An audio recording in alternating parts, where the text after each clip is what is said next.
Panchal GK GS research centre में आपका स्वागत है। हेलो दोस्तों, मैं हूं किशन पांचाल और GKGS by KP sir YouTube channel पर आपका हार्दिक स्वागत है। हम पढ़ने जा रहे हैं आज मेवाड़ का इतिहास। टॉपिक देख लिया होगा आपने। मेवाड़ का इतिहास हम पढ़ेंगे। राजस्थान की जितनी भी वैकेंसीज आती है जिसमें राजस्थान जीके का टॉपिक लगता है उसमें मेवाड़ के इतिहास से क्वेश्चन 100% एक या दो क्वेश्चन, किसी कंपटीशन में एक से अधिक क्वेश्चन भी पूछे जाते हैं। तो इसमें से कन्फर्म क्वेश्चन आता है। मेवाड़ का इतिहास राजस्थान की हिस्ट्री में बहुत इंपॉर्टेंट टॉपिक है।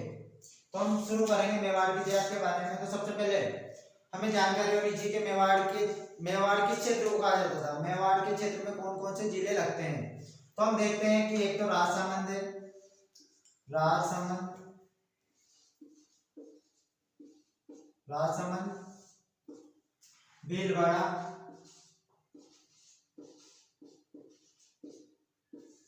राजसमंद भीलवाड़ा, उदयपुर, उदयपुर, चित्तौड़, चित्तौड़ और प्रतापगढ़।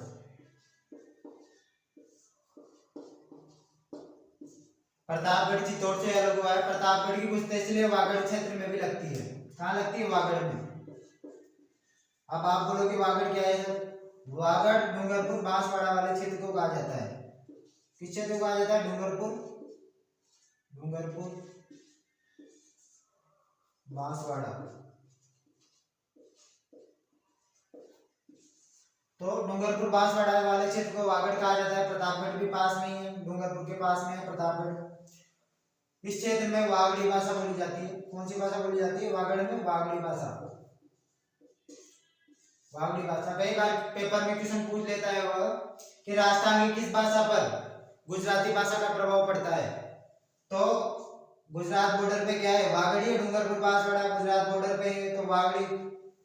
आस पास में लोग मिलते हैं तो कौन सी भाषा पर प्रभाव पड़ेगा? वागड़ी भाषा पर, गुजराती भाषा का। जितने भी वैकेंसीज आती है जिसमें राजस्थान जीके का टॉपिक लगता है उसमें मेवाड़ के इतिहास से क्वेश्चन 100% एक या दो क्वेश्चन, किसी कंपटीशन में एक से अधिक क्वेश्चन भी पूछे जाते हैं। तो इसमें से कन्फर्म क्वेश्चन आता है। मेवाड़ का इतिहास राजस्थान की हिस्ट्री में बहुत इंपॉर्टेंट टॉपिक है। तो हम शुरू करेंगे मेवाड़ के इतिहास के बारे में। तो सबसे पहले हमें जानकारी होनी चाहिए कि मेवाड़ किस क्षेत्र को कहा जाता था। मेवाड़ के क्षेत्र में कौन कौन से जिले लगते हैं। तो हम देखते हैं कि एक तो राजसमंद है, राजसमंद, राजसमंद भीलवाड़ा,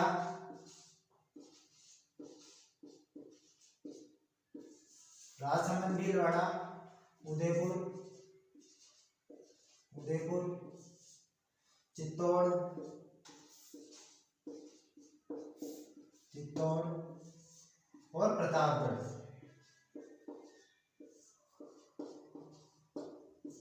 प्रतापगढ़ चित्तौड़ से अलग हुआ है। प्रतापगढ़ की कुछ तहसीलें वागड़ क्षेत्र में भी लगती है। कहाँ लगती है? वागड़ में। अब आप बोलो कि वागड़ क्या है सर? वागड़ डूंगरपुर बांसवाड़ा वाले क्षेत्र को कहा जाता है। किस क्षेत्र को कहा जाता है? डूंगरपुर, डूंगरपुर बांसवाड़ा। तो डूंगरपुर बांसवाड़ा वाले क्षेत्र को वागड़ कहा जाता है। प्रतापगढ़ भी पास में ही है, डूंगरपुर के पास में है प्रतापगढ़।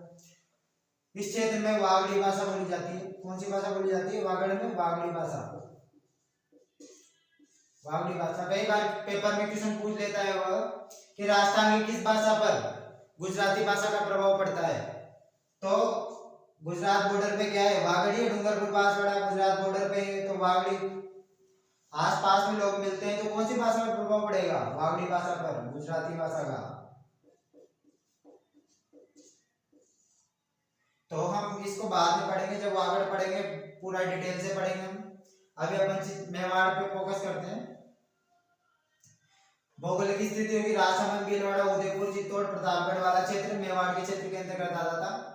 अब हम देखेंगे ancient names of Mewar, Mewar के प्राचीन नाम।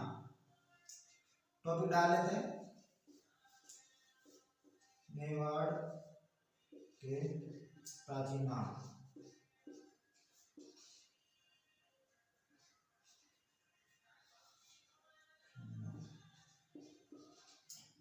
Ancient names of Mewar. तो मेवाड़ के प्राचीन नाम, प्राचीन काल में क्या होता, जब भारत पर सिकंदर का आक्रमण हुआ था, सिकंदर का आक्रमण हुआ था, सिकंदर का आक्रमण पंजाब वाले क्षेत्र पर, तो पंजाब में कुछ जातियां थी, योद्धे, योद्धे, मालव और सीवी, और भी कई जातियां थी जो जब सिकंदर का आक्रमण हुआ तो ये जातियां अपने समुदाय के साथ राजस्थान की तरफ आ गई। उनमें से एक जाति थी सीवी, और अब अलग अलग स्थानों पर बस गई और वहीं पर अपना राज स्थापित कर लिया। तो सीवी जनपद इनका, सीवी जाति ने सीवी जनपद स्थापित किया, सीवी जनपद, जनपद इसको मिटा देते हैं। तो सीवी जनपद मेवाड़ का क्या है, प्राचीन नाम है। मेवाड़, सीवी जनपद की राजधानी मध्यमिका, मध्यमिका, मध्यमिका का नाम क्या था, वर्तमान नगरी चित्तौड़, वर्तमान नगरी चित्तौड़।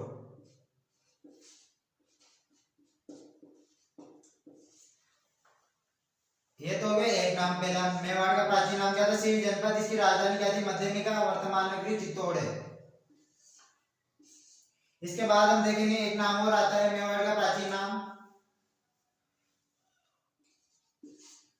प्रागवाट। मेवाड़ को क्या बोला जाता है, प्रागवाट, प्रागवाट बोला जाता था मेवाड़ को। किस कारण बोला जाता था मेवाड़ को प्रागवाट, पठारी भूभाग होने के कारण मेवाड़ को प्रागवाट बोला जाता था। पठारी भूभाग होने के कारण मेवाड़ को, पठारी भूभाग होने के कारण,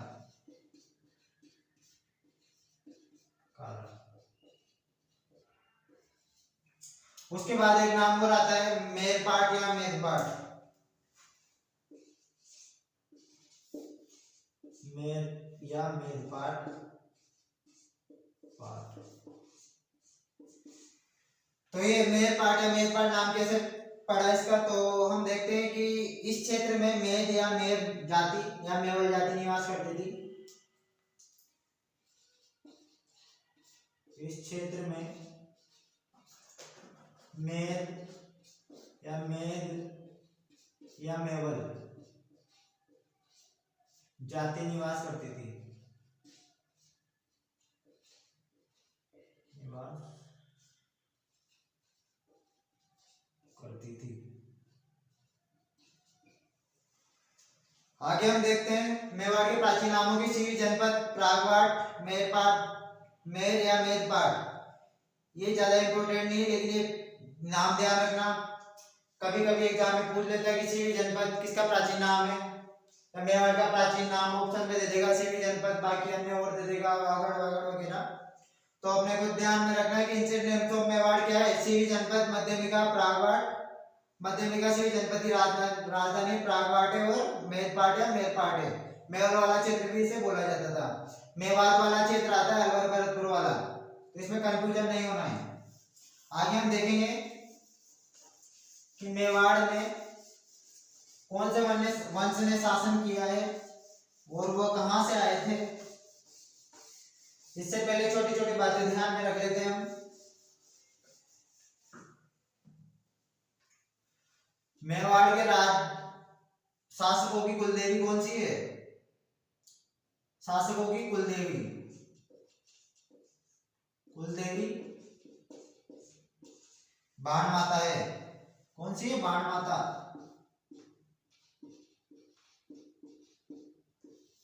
और इनके आराध्य देवता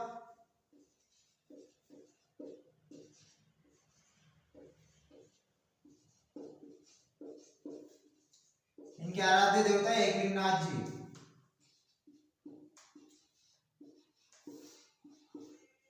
एकलिंगनाथ जी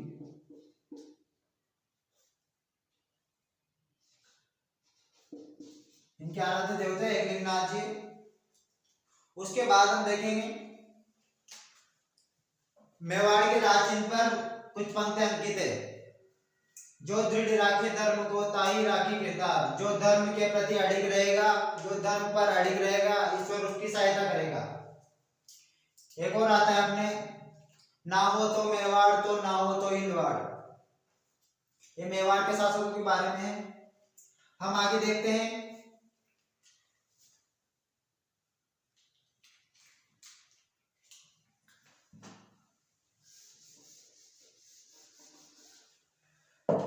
गुइल डायनेस्टी के बारे में।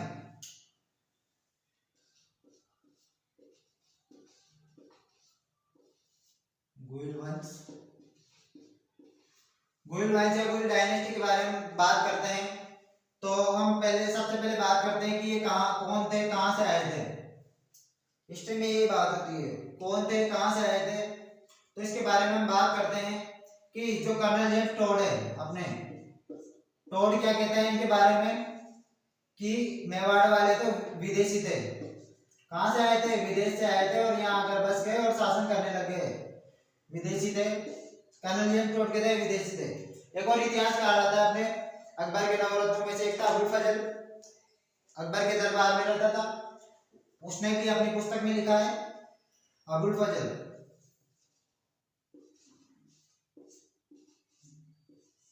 अबुल फजल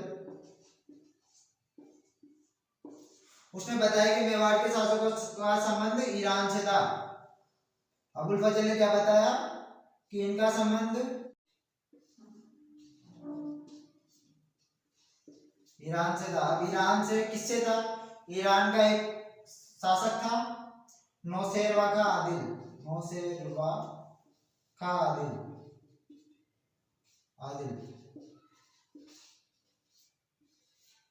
तो इसने क्या बोला अबुल फजल ने कि इनका संबंध ईरान से था। नौशेरवा का आदिल के वंशज बताया है मेवाड़ के शासकों को, वंशज। यह वही बात। उसके बाद एक इतिहासकार और आता है अपने मूढ़ोद्देन सिंह, और मूढ़ोद्देन सिंह ने उसका समर्थन किया है। जैन ग्रंथ आता है अपने शत्रुंजय महात्म्य में। उसके अनुसार हम बात करते हैं कि ये कौन थे। उसके अनुसार हम बात कर लेते हैं जैन ग्रंथ शत्रुंजय महात्म्य के अनुसार। यहाँ के जो भी छोटे मोटे इतिहासकार थे सब वही मानते हैं, उसको ही मानते हैं। सर्वाधिक मान्य मत वही है। लेकिन उसके बाद भी कुछ तथ्य आते हैं जो उसको गलत साबित करते हैं। लेकिन ये देखा जाए तो कहानियों पर ही आधारित है। हम बात करते हैं जैन ग्रंथ शत्रुंजय महात्म्य के अनुसार, या फिर देख लेते हैं कि कुछ इतिहासकार इनको क्या बोलते हैं, सूर्यवंशी हिंदू बताते हैं। क्या बताते हैं? सूर्यवंशी हिंदू बताते हैं।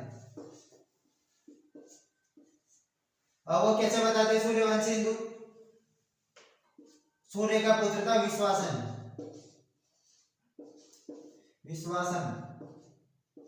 सूर्य का पुत्र कौन था? विश्वासन। विश्वासन का पुत्र था दशरथ, और दशरथ के पुत्र थे राम, और राम के पुत्र दो पुत्र थे लव और कुश। और कुश का 108वां वंशज था। 108वां वंशज। कुश का 108वां वंशज था कौन? विजयभू।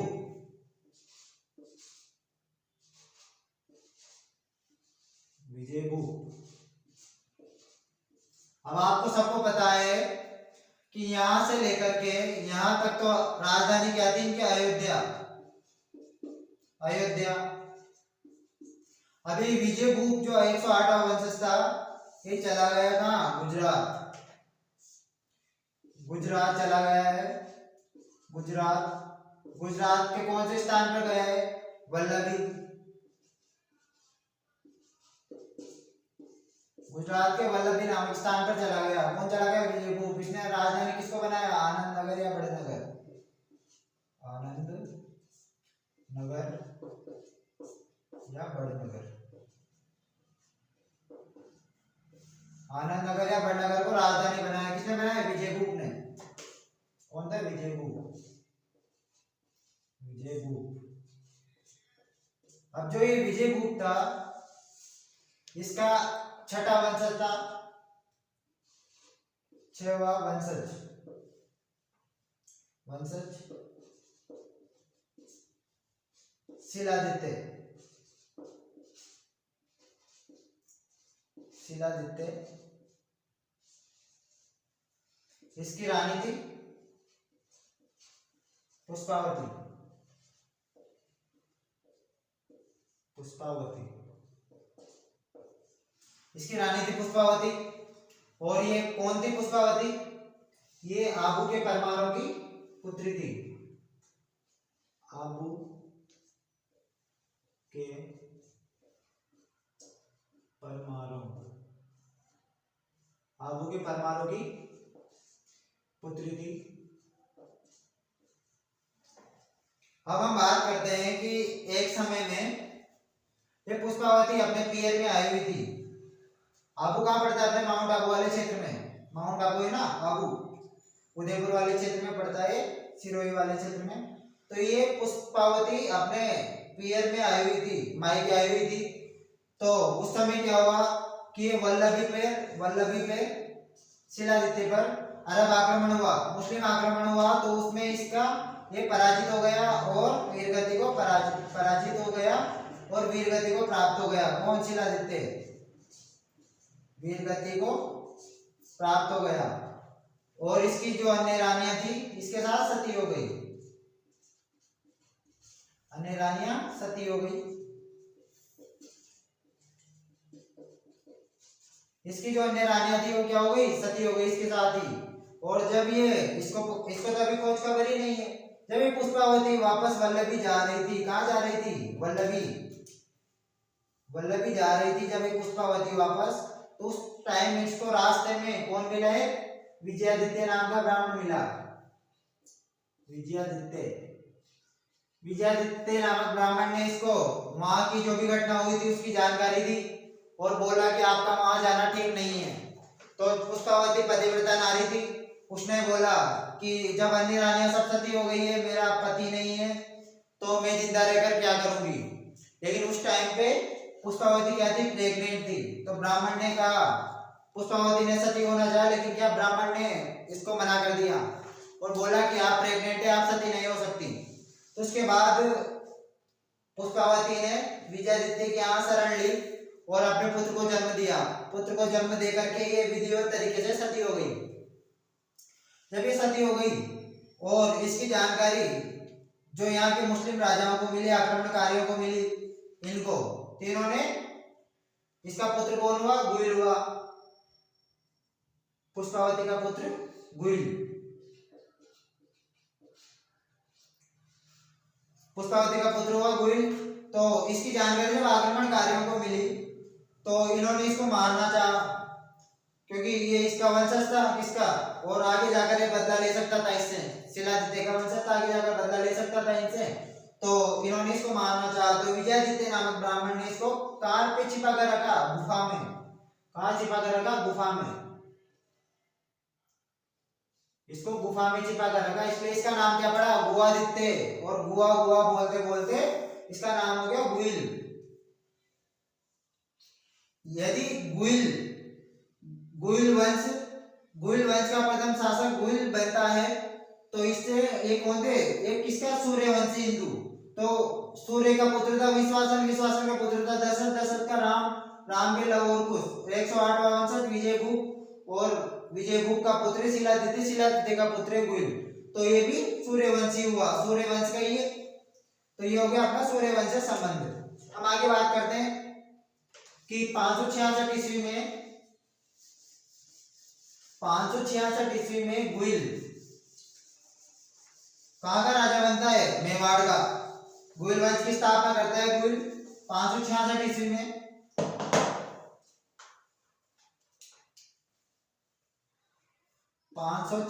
ईस्वी में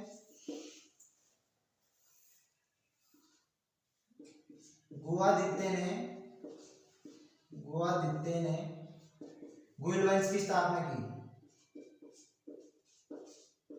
गुइल डायनेस्टी की स्थापना की, गुइल वंश की स्थापना की।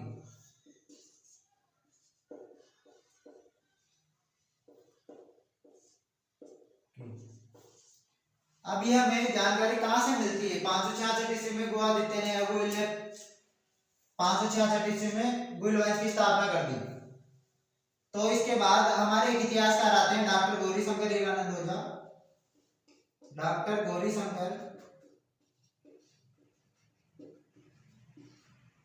गौरीशंकर हीरानंद ओझा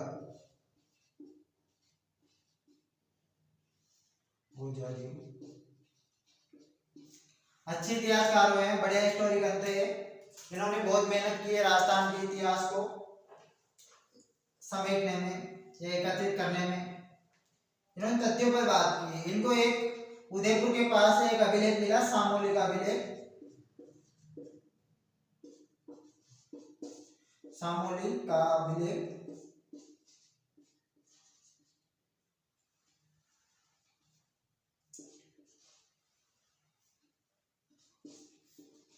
एक आपका अभिलेख मिला 646 ईस्वी का, 646 ईस्वी का उदयपुर के पास से मिला है, सामोली उदयपुर के पास से मिला है।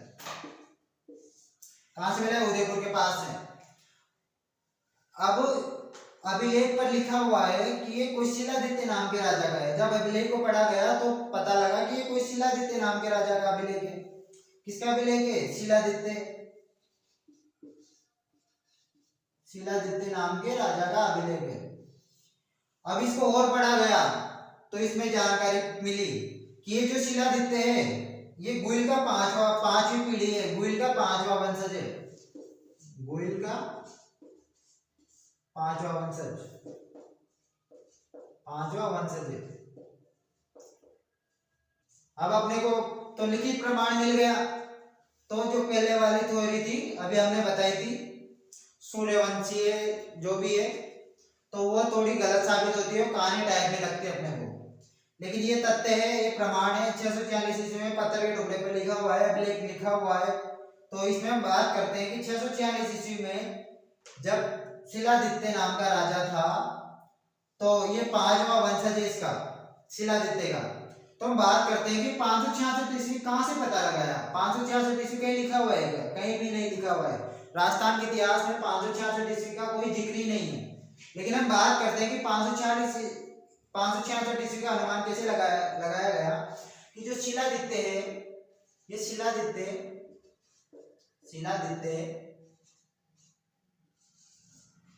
इसका टाइम क्या बताया? 646 ईस्वी में अभिलेख लिखा है 646 में, उसमें लिखा हुआ है कि इस समय शिलादित्य नाम का राजा यहाँ पर शासन कर रहा है। तो शिलादित्य 646 ईस्वी का है। तो इससे पहले 5 राजा हुए हैं। 5 राजाओं के नाम है अपने पास। पहला है नाग,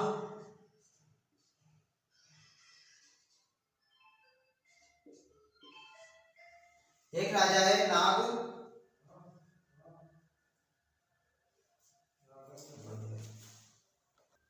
एक राजा हुआ है नाग, फिर हुआ है महेंद्र, फिर हुआ है भोज, और पहले कौन था? गुइल। तो इससे इतिहासकारों ने अनुमान लगाया कि इससे पहले भी 4 राजा हुए हैं और ये राजा 646 ईस्वी का। तो करीब एक राजा ने 20 साल तो शासन किया ही होगा।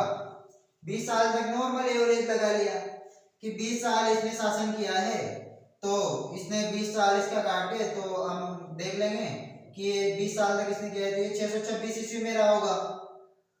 और 20 साल इसने शासन किया तो ये 606 ईस्वी रहा होगा। और इसका शासन किया है इसने 20 साल, तो बोझ रहा होगा 586 ईस्वी तक। और गुइल के का समय से पता लगाया जाता है कि अपने को ये 566 ईस्वी में रहा होगा। कोई लिखित प्रमाण नहीं, ये केवल अनुमान लगाया। जब से हम पढ़ते आ रहे हैं गुइल वंश की स्थापना 566 ईस्वी में हुई थी। आगे हम देखते हैं गुइल वंश की स्थापना 566 ईस्वी में हुई थी। ये बात हो गई अपने। उसके बाद क्या हुआ कि आगरा के पास से 2000 चांदी किसी की मिले। आगरा के पास से गुइल के 2000 चांदी किसी के मिले। आगरा के पास गुइल के गुइल के 2000 चांदी के सिक्के मिले हैं, चांदी के सिक्के मिले हैं। आगरा के पास से 2000 चांदी के सिक्के मिले हैं, किसके? गुइल के मिले हैं। एक सिक्का शिलादित्य के नाम का मिला है, तांबे का। एक सिक्का शिलादित्य के नाम का मिला है,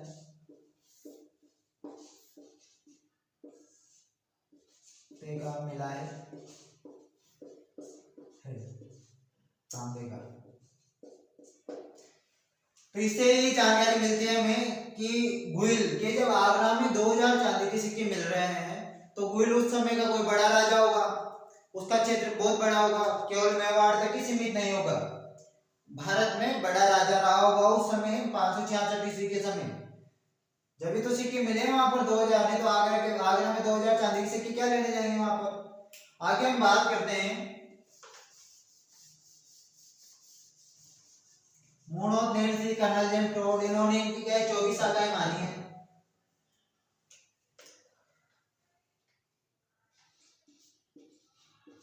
मूणोत, नेल्सी ने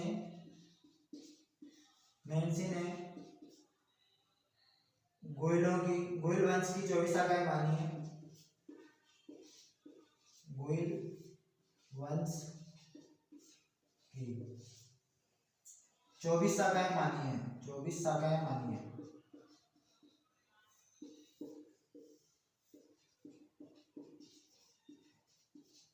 देख, एक शाखा है 400, पहले 400 बोला जाता था, जयपुर के पास में 400, अभी 400 है। 400 सीकर में भी थे, वागड़ में भी थे,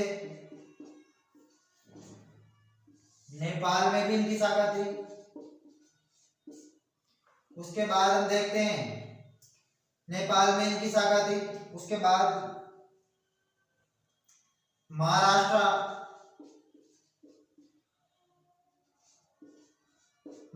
में शिवाजी ये गुइलों की शाखा मानी जाती है। ऐसे बहुत सी शाखाएं, 24 शाखाएं टोटल।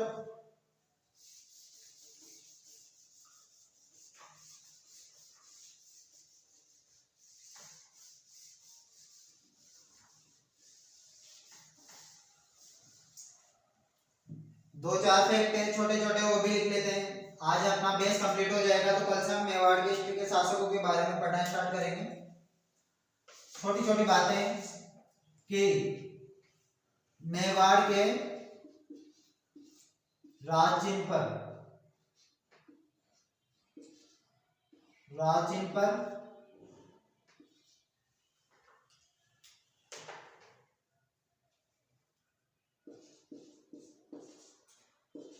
जो दृढ़ राखे धर्म को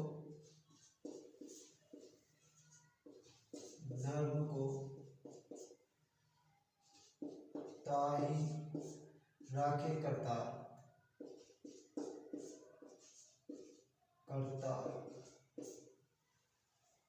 मेवाड़ के राजचिन्ह पर जो दृढ़ राखे धर्म को ताही राखे करतार अंकित है। तो छोटी छोटी मैंने आपको सारी जानकारी बताई मेवाड़ के बारे में। गुइल कौन थे, कहां से आए थे, क्या पता लगाया गया हमने, ये सारी बातें हमने बता दी। अब कल से हम स्टार्ट करेंगे मेवाड़ के शासकों के बारे में। सबसे पहले हम पढ़ेंगे बप्पा रावल के बारे में। बप्पा रावल कौन थे, कहां से आए थे, इनका प्राचीन इनका अन्य नाम क्या था, कालभोज था या नहीं था, किस आधार पर हम कालभोज बोलते हैं इनको, किस आधार पर कालभोज माना है हमने, या फिर कोई अन्य शासक था, बप्पा रावल कालभोज ही था या फिर शिलादित्य था। सारी जानकारी कल डिस्कस करेंगे हम, कल रिसर्च करेंगे इसके बारे में, बप्पा रावल के बारे में। बप्पा रावल 734 ईस्वी, हम पढ़ेंगे इसके बारे में कल। हमारा वीडियो पसंद आए तो सब्सक्राइब कीजिए, चैनल को आगे शेयर कीजिए। धन्यवाद।